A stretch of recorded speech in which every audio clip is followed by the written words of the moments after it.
You're listening to the DC Comics Chronicles, where we cover every adventure from the streets of Gotham to the skies of Metropolis and into the depths of Atlantis. With your hosts, Adam and Chris.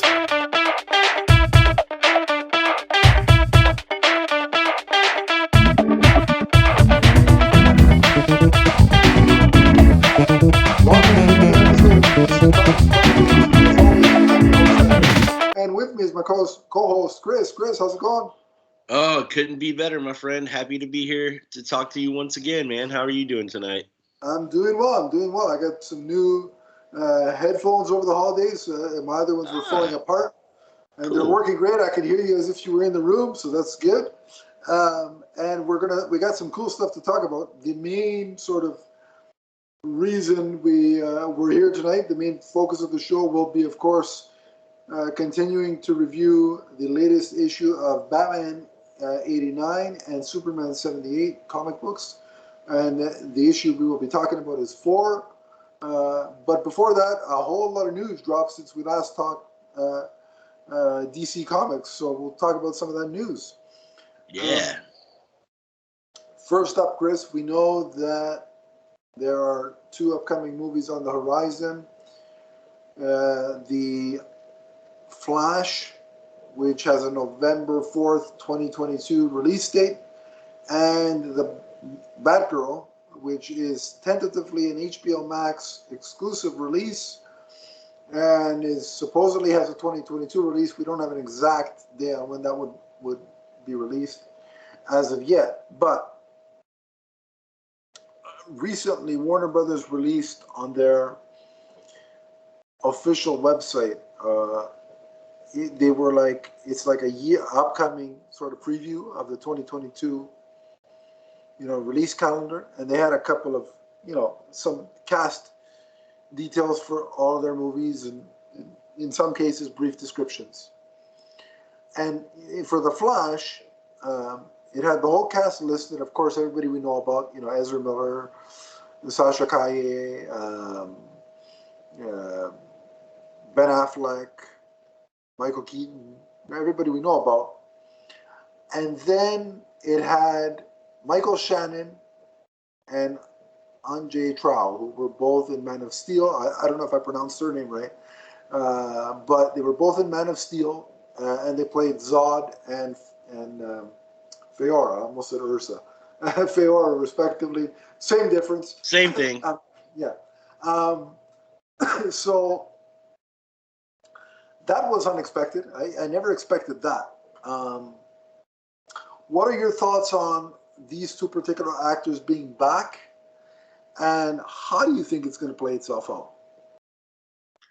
Well, initial thoughts are the more the merrier, right? So we know that in this movie, Barry Allen is going to be crossing through the DC multiverse and coming into contact with heroes, and I guess there would have to be villains from these other realities as well. It does open up some interesting questions. Are they the same characters that we saw in Man of Steel, and Barry has traveled back in time? Because obviously Zod is dead at the end of that movie. So has Barry traveled back in time to that universe to a time before that happened? Or are they from an alternate universe? And with the introduction of Supergirl, are they somehow related to Supergirl, like through family lineage? Or is she still going to be Clark Kent or Kal-El's cousin? Right. Yeah, my thoughts were, in terms of the way it plays out, that in his, traversing through the multiverse, probably my guess would be it could happen either before, when he's going back to prevent her death, or it could happen once he tries to readjust the timeline after the events of the course of the movie. But I'm wondering if it's the same version of, if it's essentially, if they're inserting a clip from Man of Steel into this movie as he's traveling back to go save his mother, then it could just be him looking over and seeing Zod and Feora fighting Superman, eclipsed via Man of Steel?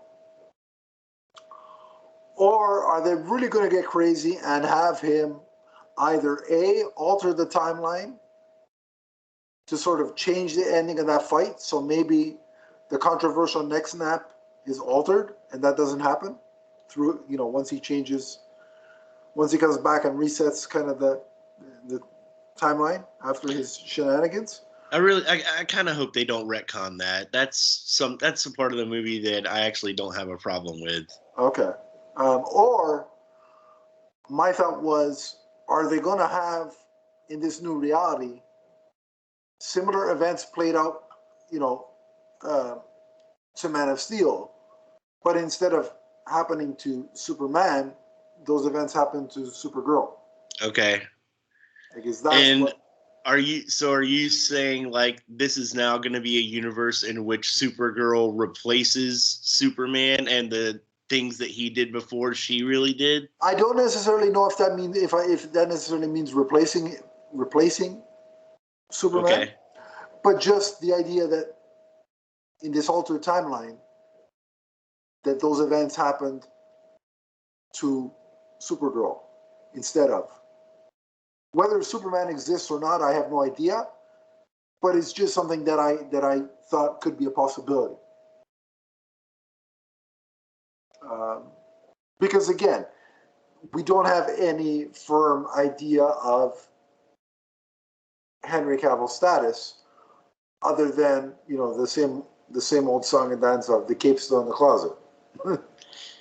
Yeah, I think he wants to do more. He's obviously busy with the Witcher, but it would be great to, even if he could only be a minor part in a movie like a Flash or something like that. Yeah. It would be great for him to be able to do that. I think the fans would love it, and most fans, I think, enjoyed Henry Cavill's portrayal if they did not particularly like the movies that he was in. Yeah, Henry Cavill was never the problem. Right. With those movies. But like, I'm just curious. I've always said that there are a couple scenarios where I see Henry coming back, and if it doesn't happen in one of these 3 or 4 scenarios, I don't think it will. So either he's going to show up in Flash and they just haven't told us. He's going to show up in Black Adam in an end credit scene and then carry over to a cameo in Shazam, or he's gonna be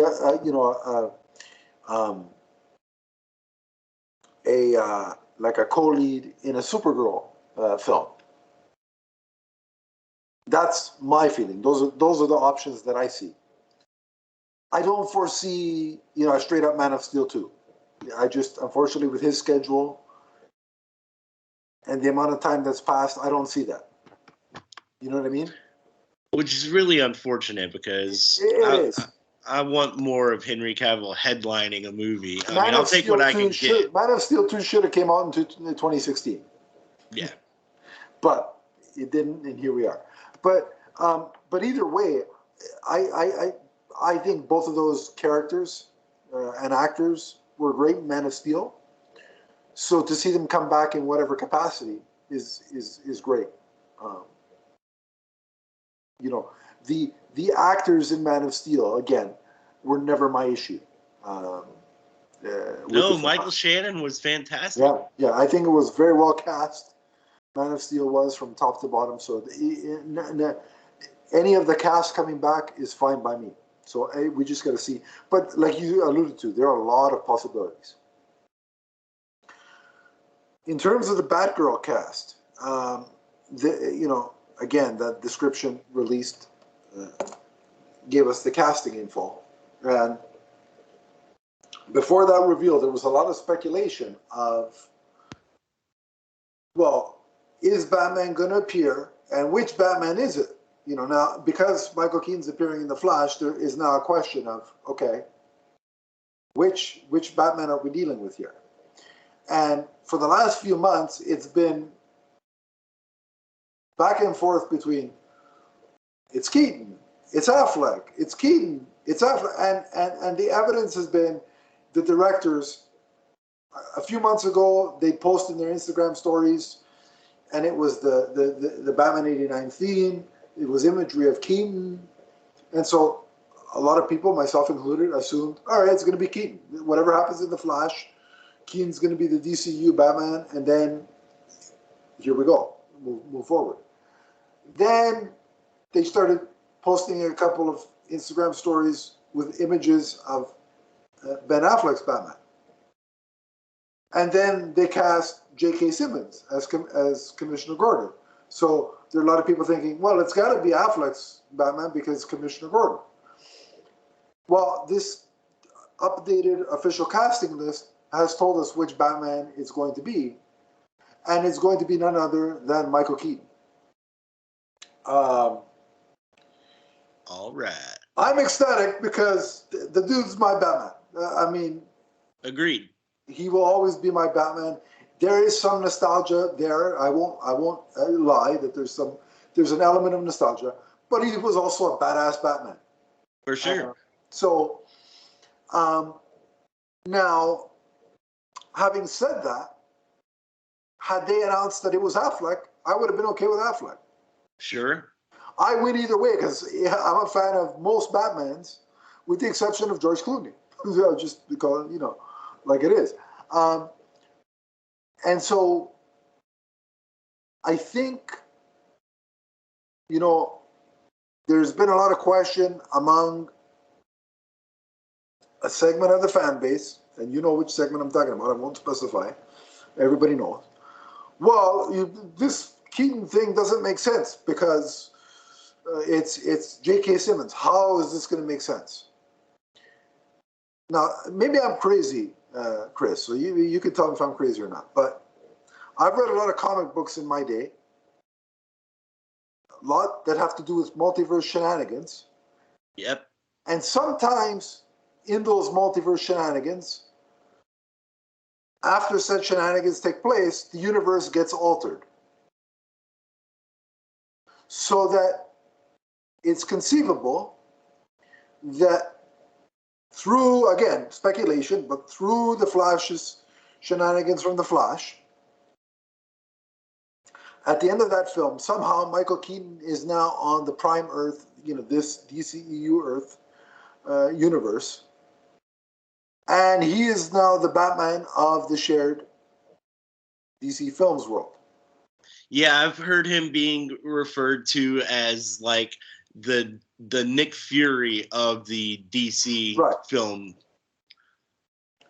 Now, whether that entails Ben Affleck through the course of the Flash movie sacrificing himself to save Barry and Keaton's Bruce, right? And then somehow, as a result, Keaton ends up on this Earth, or whether that's a result of, again, certain elements of continuity gets changed, and history is altered, and it's revealed that Keaton was always the Batman of this universe. Certain things happened a little differently, and a lot of the hang-up is the age, basically the fact that J.K. Simmons and Michael Keaton are roughly the same age, right? That's the big hang-up. My explanation to that is, if the history is changed and it's revealed that Keaton was always the Batman of this shared universe, well then, instead of Pat Hingle being Commissioner Gordon, it's revealed that J.K. Simmons was always Commissioner Gordon, just that Batman and Gordon were operating at the same, as contemporaries throughout the career. There's no reason that Commissioner Gordon couldn't have been a 30-year-old Officer Gordon at the same time that Batman was starting out. So when Commissioner Gordon was, 34-year-old Commissioner Gordon, Bruce Wayne was 38-year-old Batman. Like, it's not that hard. It's not just a big deal. Comic book logic. That's all it is. And to those people, again, grouching about, well, Michael Keaton's 70, To that I say, there was a movie he did this year, and I can't remember the name of it for the life of me. But it was an action spy kind of film. And there were a few fight sequences where Michael Keaton actually had to do the fights because you had to see his face, right? And he looked pretty badass for a 69-year-old man kicking some ass. All it requires is choreographing the fights so that it's stuff that Keaton can do. And I'm sure they'll have a stunt performer as well for the things that he can't really do. Or better yet, exactly, stunt doubles. Batman wears a mask. So the beauty of that is, who's gonna know? Unless they need a close-up. Like, breaking news, Chris. Remember Batman versus Superman? One of the best scene for me was the Batman warehouse fight. Right. Richard Citrone did Martha rescue. Yeah. Richard, and Donnie is somewhere listening to this or editing this, yelling, "Why did you say that name?" But during that scene, Richard Citrone, the stunt Batman, did 3/4 of the fighting. Affleck was just used for close-up of his face. So I don't see a problem here. And look, I get some people really want Affleck to continue as Batman. I would have been totally fine if he did. But from everything the guy is putting out publicly, he no longer is interested in continuing as Batman. And we as fans cannot force that upon him. And the studio cannot force that upon him.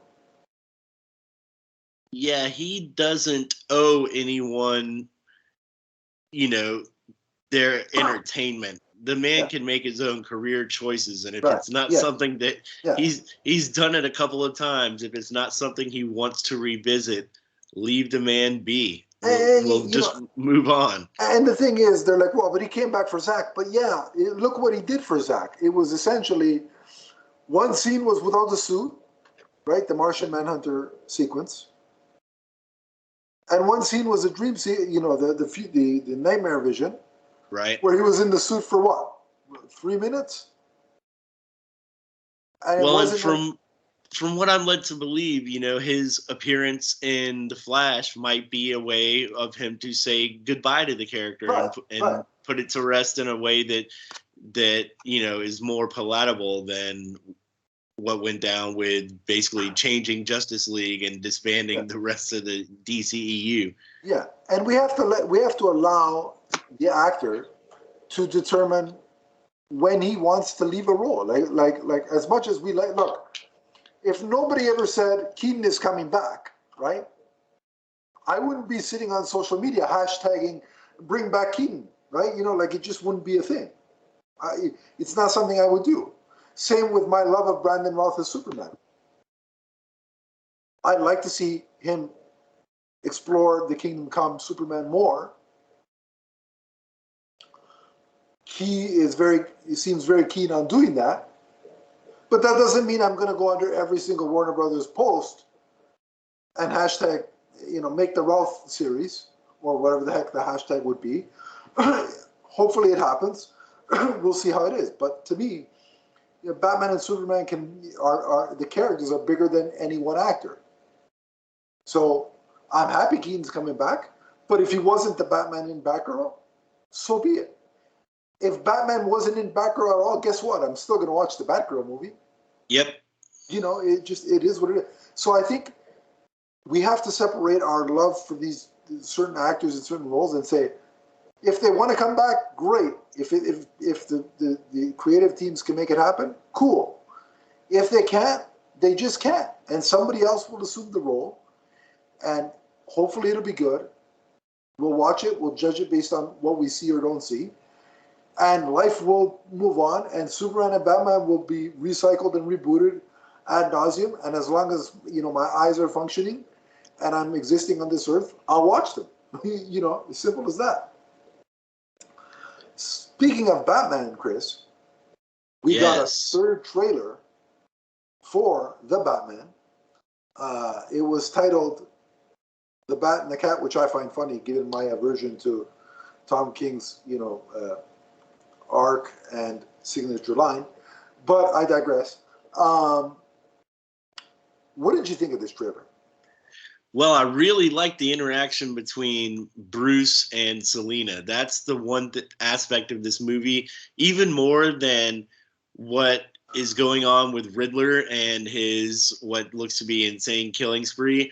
Yeah. I'm really looking to this relationship between Bruce and Selina and how it begins at the beginning of the movie and how it progresses throughout the movie. Yeah,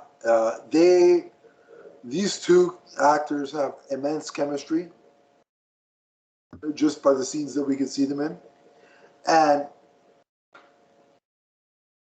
they just feel like, in terms of their dialogue, their mannerisms with each other, it feels like the two characters have been transplanted from the page to the screen.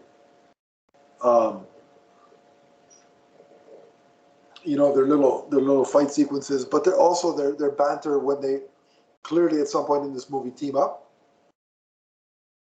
So I really like that. I really like the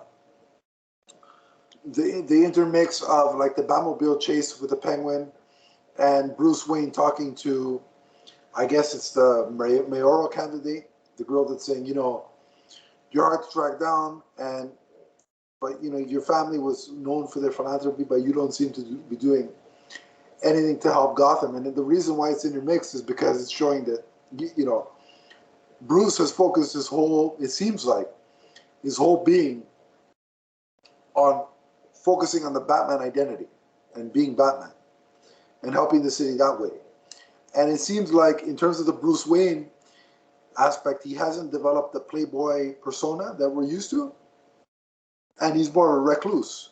And that actually kind of echoes, not in the same way, but the recluse aspect kind of echoes the Keaton way, the way Keaton played it, whereas like we only saw public Bruce Wayne really in Returns a bit, you know, when he had that meeting with Shrek. Otherwise, think about how Batman Returns started. He's in the manor waiting for the signal to light up. Like he's literally sitting in his study. And I can imagine he did that most nights until the signal went off. Well, even in Batman, the people who are at his party don't know who he is. He's not the type of billionaire playboy who's out there in the tabloids and in the news and stuff like that. You know, Vicky Vale and what's the other guy's name? Played by Robert Alexander Knox. That's right. You know, they don't know who he is, and he's when he sneaks up on them in the trophy room. Right. Yeah. Exactly. So I just got those vibes about them being this intense recluse. You know, the parallel there. It's not the same, but it's a similar vibe. I gotta be honest. The Batmobile looks sweet. Oh yeah. You know what? Look, I appreciate the Tumblr. For what it did for Batman Begins. I appreciate the Batman versus Superman hybrid of basically, you know, the Batman versus Superman Batmobile was essentially, what if the '89 car and the Tumblr had sex? You know, that would be the product of their union. But I'm happy that it's a car again. Like, you know what I mean? It's like, I miss the Batmobile being a car. And that thing looks like a beast. It does. And leaping through those flames. I just want to hear it. Like I hope there's a scene where there's no score, there's no music. I just want to hear this thing. I want to hear it rumble. I want to hear it, I want to hear the guttural sound of it. But yeah, it looks like a beast. And it looks like it can plow through some things. Like it looks like it could take some damage. And I dig that. Well, it seems like it flips Penguin's car pretty quickly or pretty easily. Yeah. And I gotta tell you, I'm getting more and more impressed with the angle they're taking with the Riddler. It's creepy, man. And what do you think of the fact that he knows who Bruce Wayne is? That's going to be an interesting. It is an interesting subplot, and is that part of the game that he's playing? Is he trying to force Batman to come out and say who he is because Riddler already knows that information. But it's, it makes me also wonder how deep all of this conspiracy or whatever goes, because I want to know if Bruce's parents or if other members of the Wayne family are involved in whatever the Riddler is trying to bring to light. Well, and that's the thing. Like, so Riddler knowing Batman's secret kind of reminds me of Hush a little bit. But also there's this implied, because Riddler's whole shtick, apart from murdering people, it seems, is to expose the corruption within Gotham, right?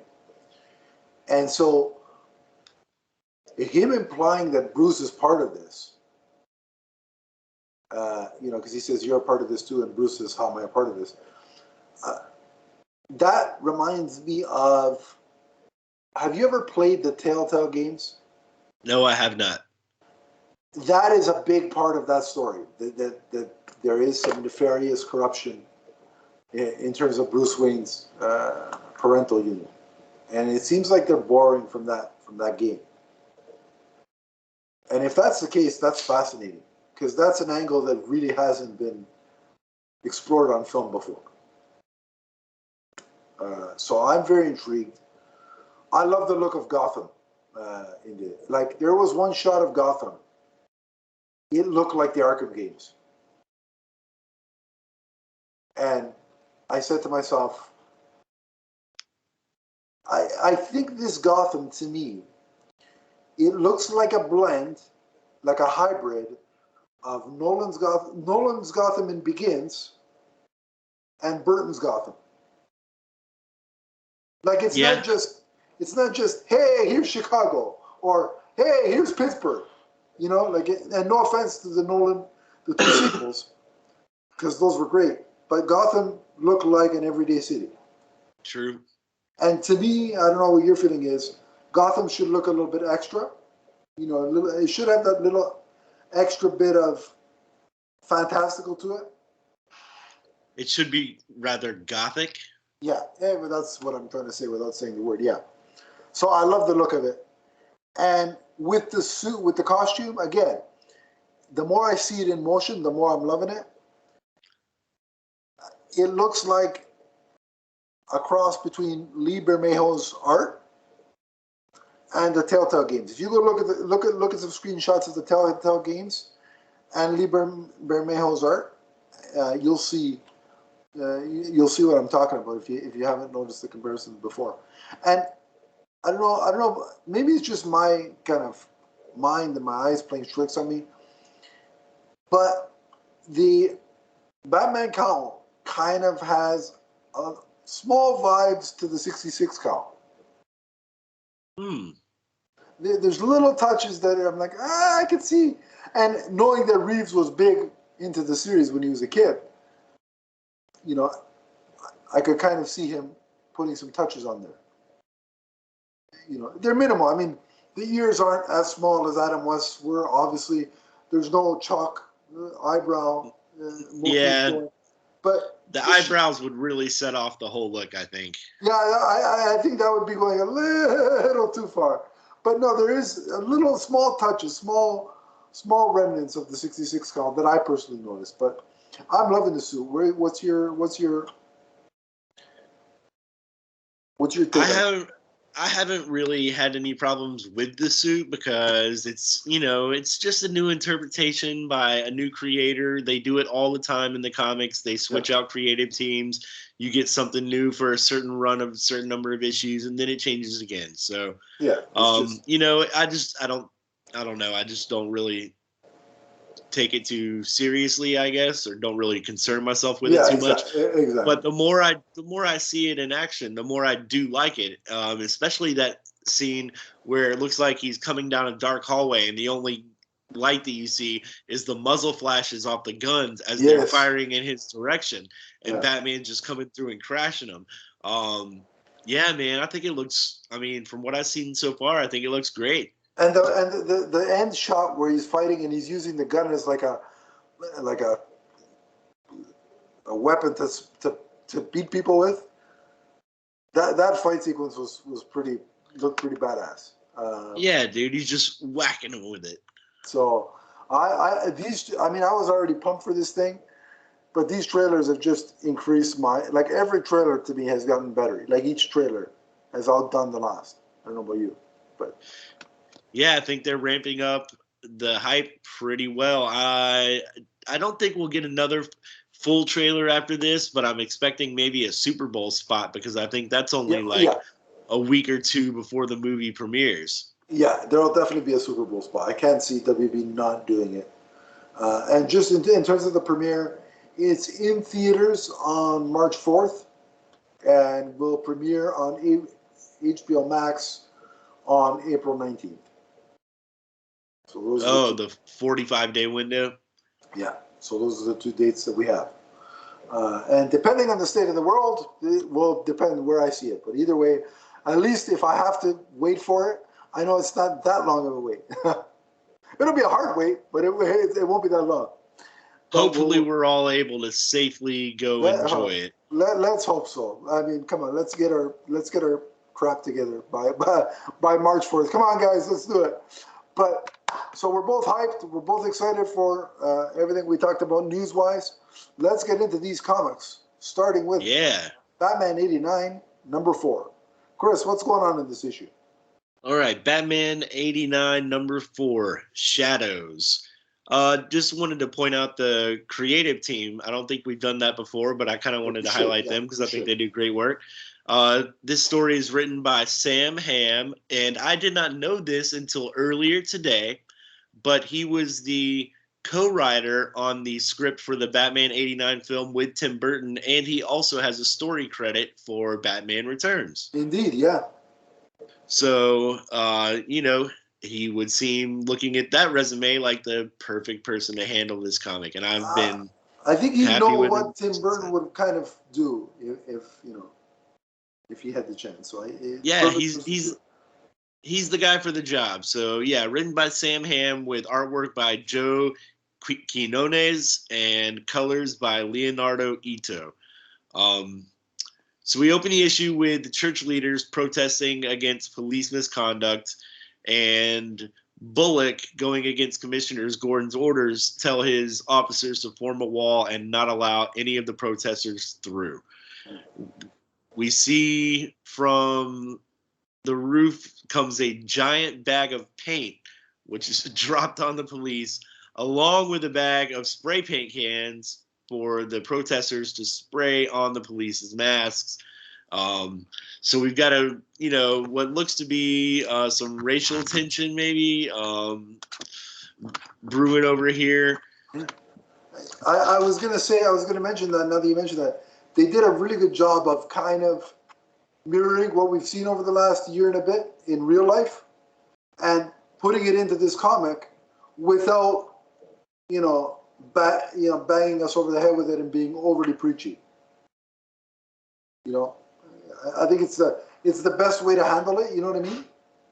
Yeah, I think they handled it pretty well. It moves the story. It's not just there for no reason. Right. Yeah. And we see the mysterious character who has been delivering these paint droppings. Looks like an African-American Robin in a costume we have not seen before, but somewhat reminiscent of Damien's, I think, with the hood. Yeah.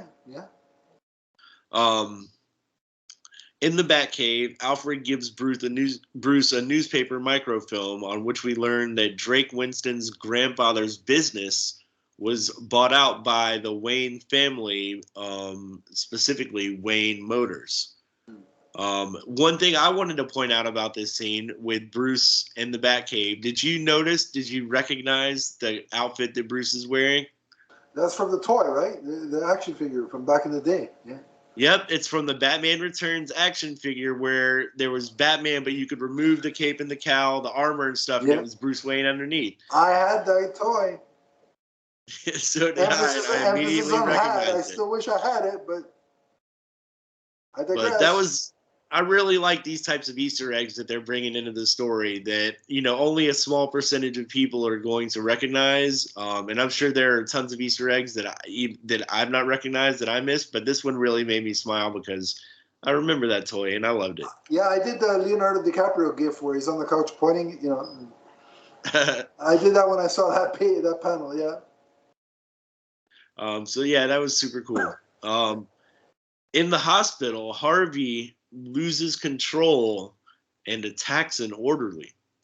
Back at Wayne Manor, Bruce has invited Drake over, and Drake tests Bruce by attempting to throw water on him, which he claims is the same battery acid that scarred Harvey. Bruce dodges out of the way, and Drake is like, haha, it's water, Batman. Bet you didn't know that I knew you were Batman. Yeah, so a couple of things there. With Harvey / Two-Face attacking the orderly in the hospital, that scene kind of reminded me of the animated series origin for Two-Face when he was in the hospital.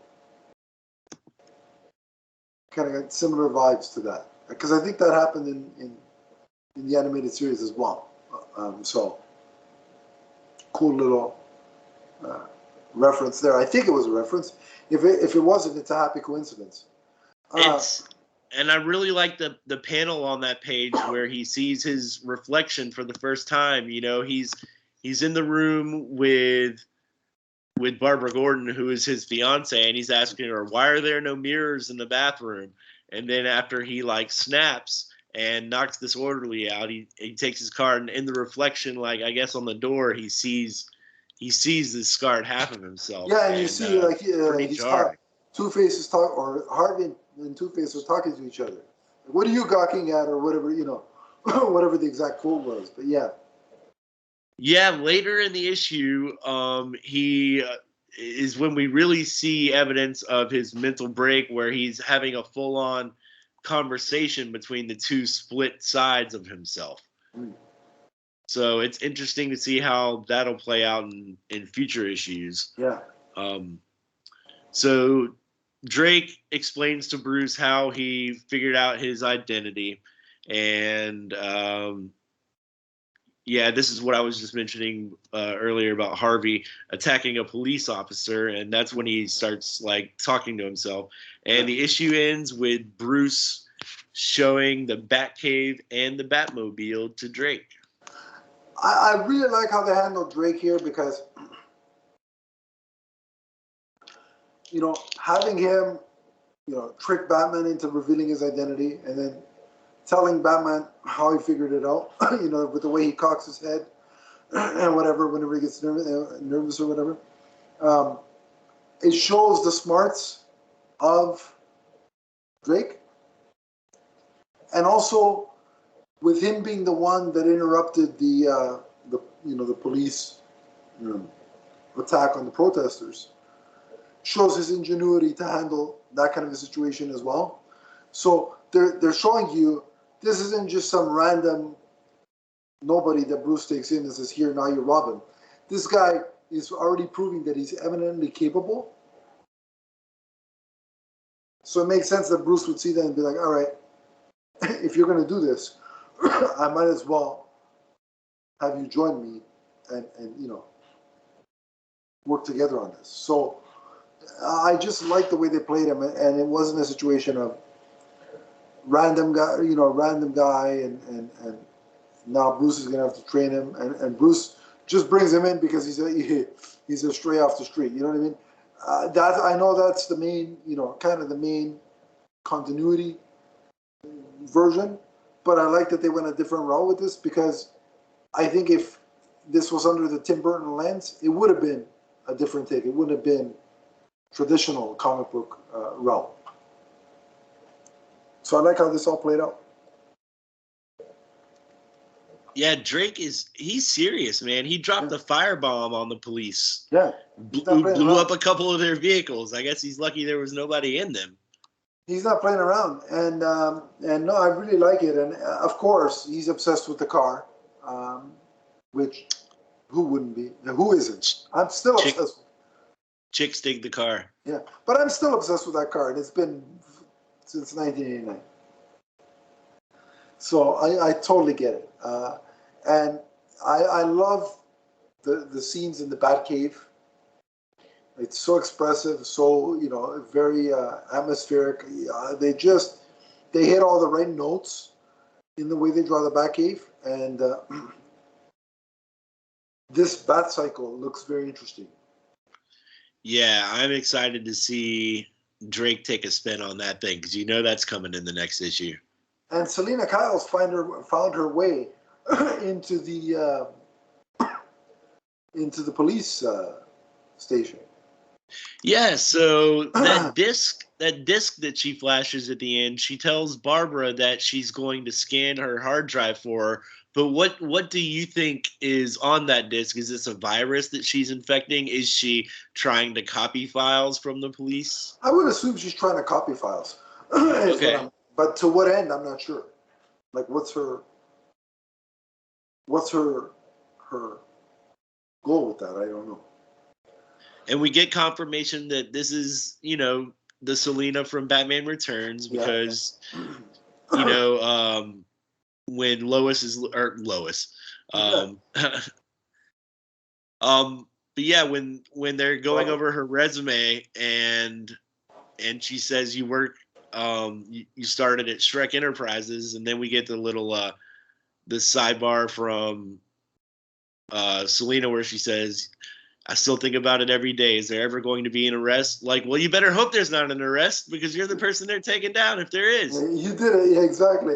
No, I really dug that. And I don't know if you noticed, but the name of the virus was the KitKat virus. Oh, no, I didn't notice that. And, of course, that's a reference to the Batman 1966 movie where Catwoman's alias was Miss Kitka. So, of course, I dug that. I really dug that. That's a deep cut. That's some deep cuts there. Anything else you want to mention about the issue that we haven't? No, sir. I think we just about covered it. Yeah, I really like this issue. I love how they are presenting us with the introduction of a Robin in this universe. Again, it seems to fit the vibe of the Burtonverse completely. I like the look of his outfit. Like you said, it's very early days Damian Wayne inspired. And the more I read about this, the more I hope it extends past 6 issues. I agree. Like, this needs to continue. I just want more of this world. So I'm loving it, and I hope there's more. What about, so in terms of a grade, story and art, what would you give out of 5 for each? Story, I'm going to go with a 4.5, simply because there was no actual Batman in this story. Right. We got a lot of Bruce Wayne, which I love. Bruce. A lot of we Robin. all do. Yeah, a lot of the new Robin. But overall, you know, that's a good score. That's a 90. That's still an A. Yeah. Oh, and the artwork for me is a 5. I think they're doing a great job of capturing, like you said, the look of the Batcave is excellent. When I see Batman I hear Michael Keaton's voice. Oh yeah. So I really think that they're doing a great job with the art all the way through this book. Mm-hmm. Yeah. No, so it's a 4.5 out of me for story. Love the bits of Selena we got. Love, obviously, I like how they're expanding Drake's story.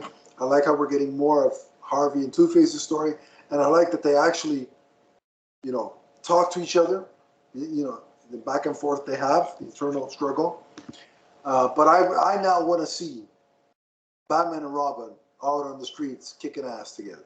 That's my next one from the series. And in terms of the art, yeah, it's a 5. I mean, I love the new take on Robin, the costume. Yeah, agreed. You know, the vibe, the tone, the look of Gotham City, spot on. This book has looked even more like Keaton. Bruce Wayne has looked even more like Keaton than ever before. So I'm really digging that. And yeah, it's a 5 for me for the art. So I can't wait. It's funny because I can't wait for issue 5, but I don't want it to come too soon because I know that when 1/6 hits, it's over. That's it. So I want it to come, but I want it to take its time at the same time. It's the eternal struggle. But until next month when we can cover Batman again, let's move on to Superman 78, issue 4. Yes. Superman 78, issue 4, Brainiac, chapter 4. Written by Robert Venditti. And fun fact, I've gotten to know him through the convention circuit. Nice. We've been guests at the same convention a few times, and he is such a great guy, and I couldn't be happier to see somebody having the amount of success that he's having right now. When I first saw that he was put on this book, I got super excited. I congratulated him on Twitter, and you know, I'm happy for Robert, and I think he was a great choice to write Superman. He's doing a really good job. Yeah, he's great. He grew up with the original movies, so yeah. That's, you know, the type of person that, you know, is able to capture their feeling in their writing. He's great, and I gotta say, everything he's written at DC so far, you know, I've loved. He took over Green Lantern from Jeff Johns, which is not an easy task, and I thought he did a wonderful job. He gave me the most spectacular Hawkman run I've ever read. And now this, it's like, I mean, again, DC, if you're watching or listening, these books need to get a volume 2 series or whatever, but we need these worlds to continue, much like Batman 66 did for a time. These worlds need to continue, and before we get into the issue, boy, would I like to see these two worlds merged. Oh, yeah. Oh, yeah. Just, you know, just my wish. But you know, I won't start hashtagging or harassing anybody, but just a wish that I have. But continue. Tell us where we are with Superman. Okay. Yeah, really quick. Art by Wilfredo Torres, who has been doing a great job, and colors by Jordi Belair. We open on a flashback of Brainiac standing as the last survivor of his planet Kolu. One thing that I found really interesting in the opening here is that we learn that Brainiac's consciousness has like a set time that it can exist in a body before needing to be transferred to a new one. After the machines have finished kind of like putting him together, there's on the panel it says time to next model transfer 1687.2 galactic time increments. I don't know what a galactic time increment is, but that's apparently how long Brainiac can stay in this form. Well, we should next time you see Robert Venditti, you should ask him because I'd like to know. All right, I'll see if I can. Does that mean 2 more issues?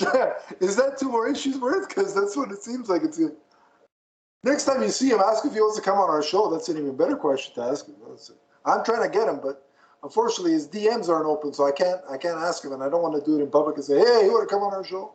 So, mind you, if you're watching, you want to come on our show? But yeah, talk to him next time you see him at a convention there. We'll see what we can do, my friend. That would be super cool. Oh, I'd love it. Yeah, definitely. In the bottle city of Kandor, Jor-El announces that he is resigning from the council and being replaced by his son Kal-El. Superman doesn't seem too keen on this, instead saying that he wants to return to Earth.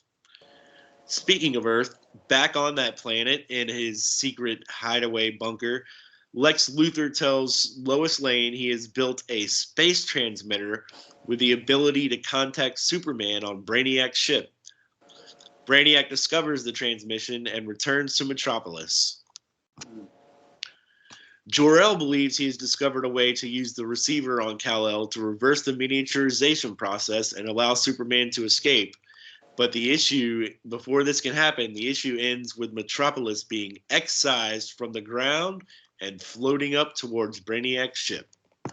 You know, that's what I found interesting about this issue is how uncomfortable Kal-El, however you want to refer to him, is in the bottle city of Kandor. Like, yes, he's Kryptonian, but I think like his expressions of not feeling right in this setting, in this situation, really I think highlights the fact that if you look at the Donner era of Superman, they really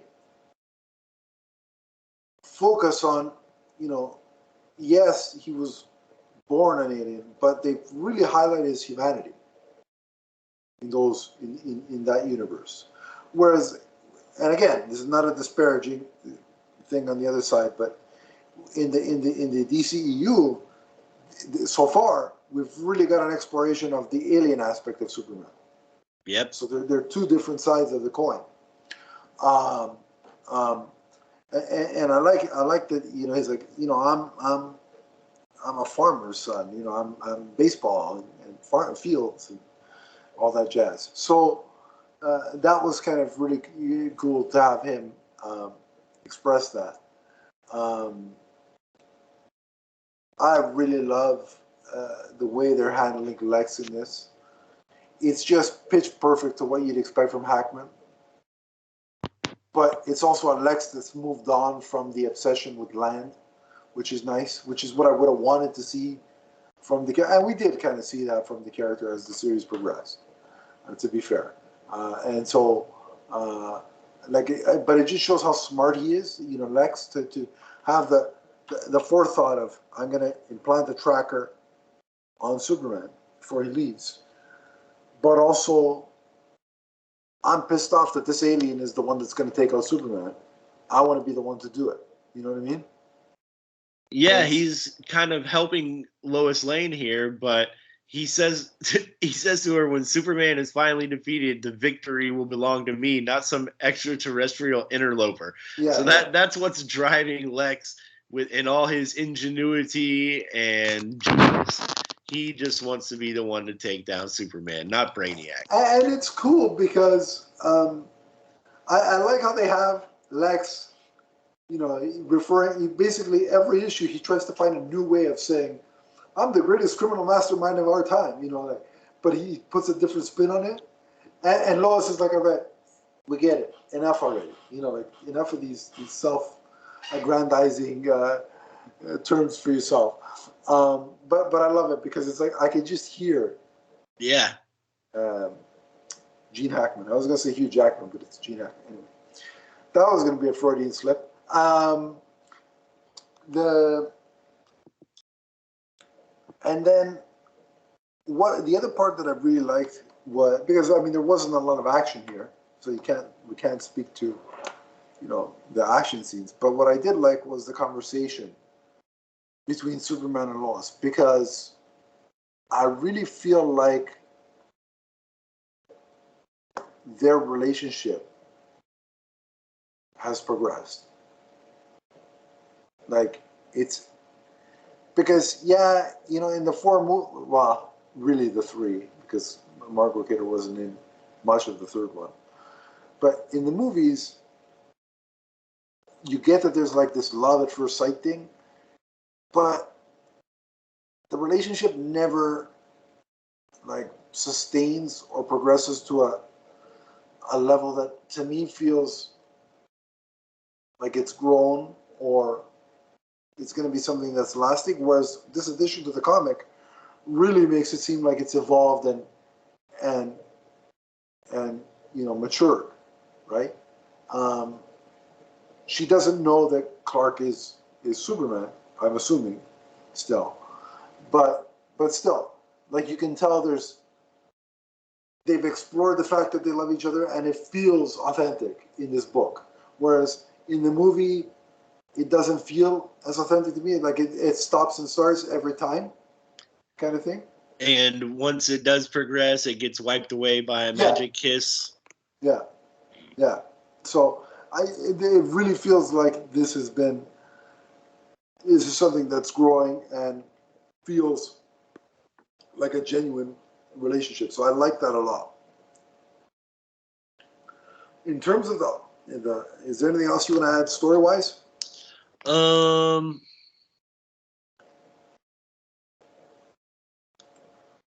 No, I just I really liked the beat near the end when Jor-El is talking about hopefully being able to send Kal-El back to Earth, and then in the next page you see him reappear in his Superman costume and not his Krypton robes. Yeah, So yeah.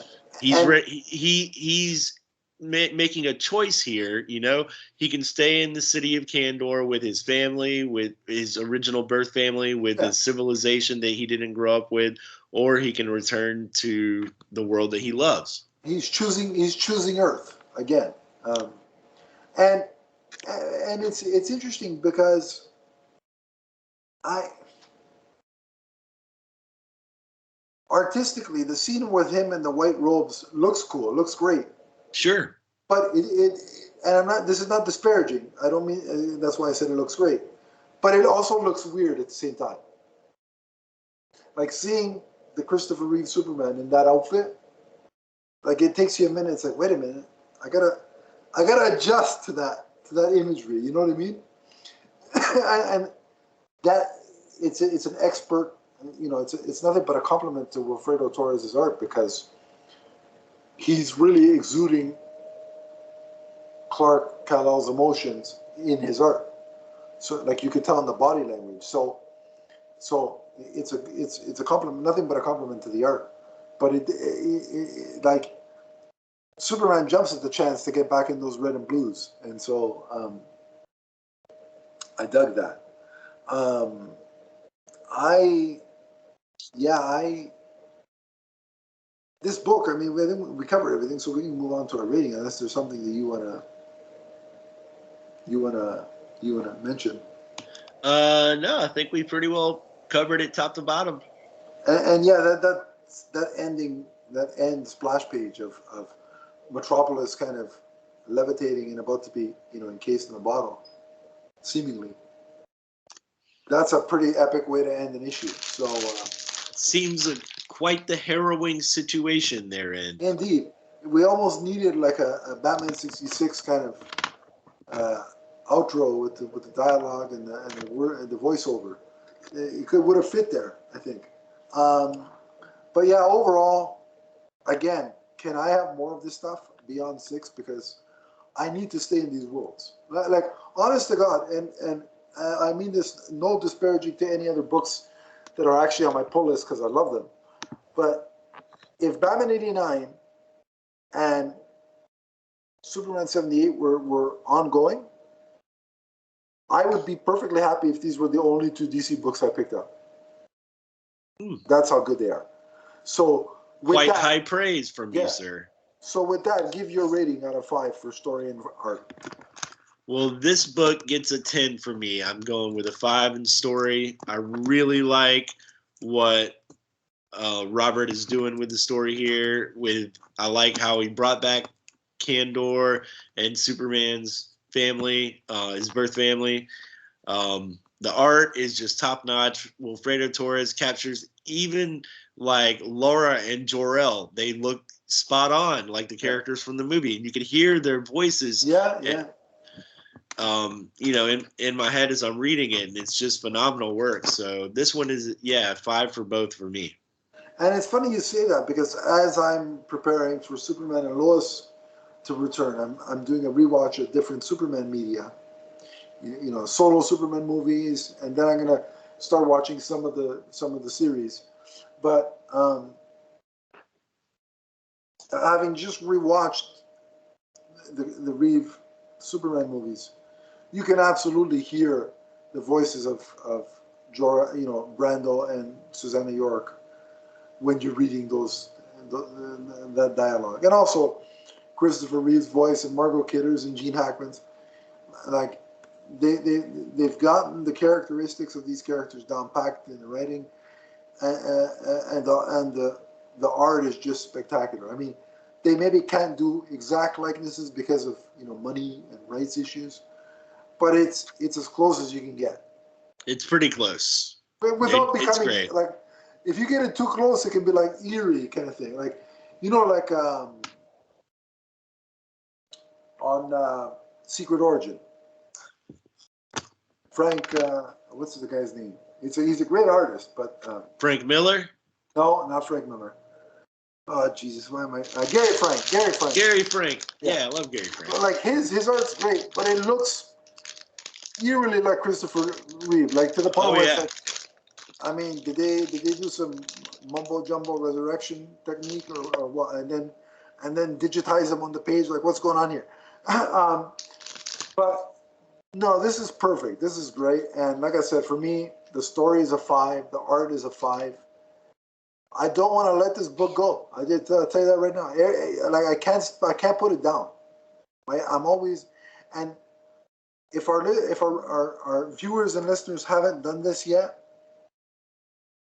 I recommend putting on the respective soundtracks of Batman '89 and Superman '78 when you're reading these books. It just adds to the experience. Put you in that mind frame. It absolutely does. So I can't wait for the next issues of both. We'll be back to discuss those issues. But if you want to have your say about the 2 issues that we reviewed today and talk to us about them, you can on social media. So Chris, where can we find you? I'm on Twitter at Chris N. Harrelson, and you can just search for Commodore Schmidlap if you prefer. That is my screen name. And if you want to comment in the Facebook group, I'll be around there too. Awesome.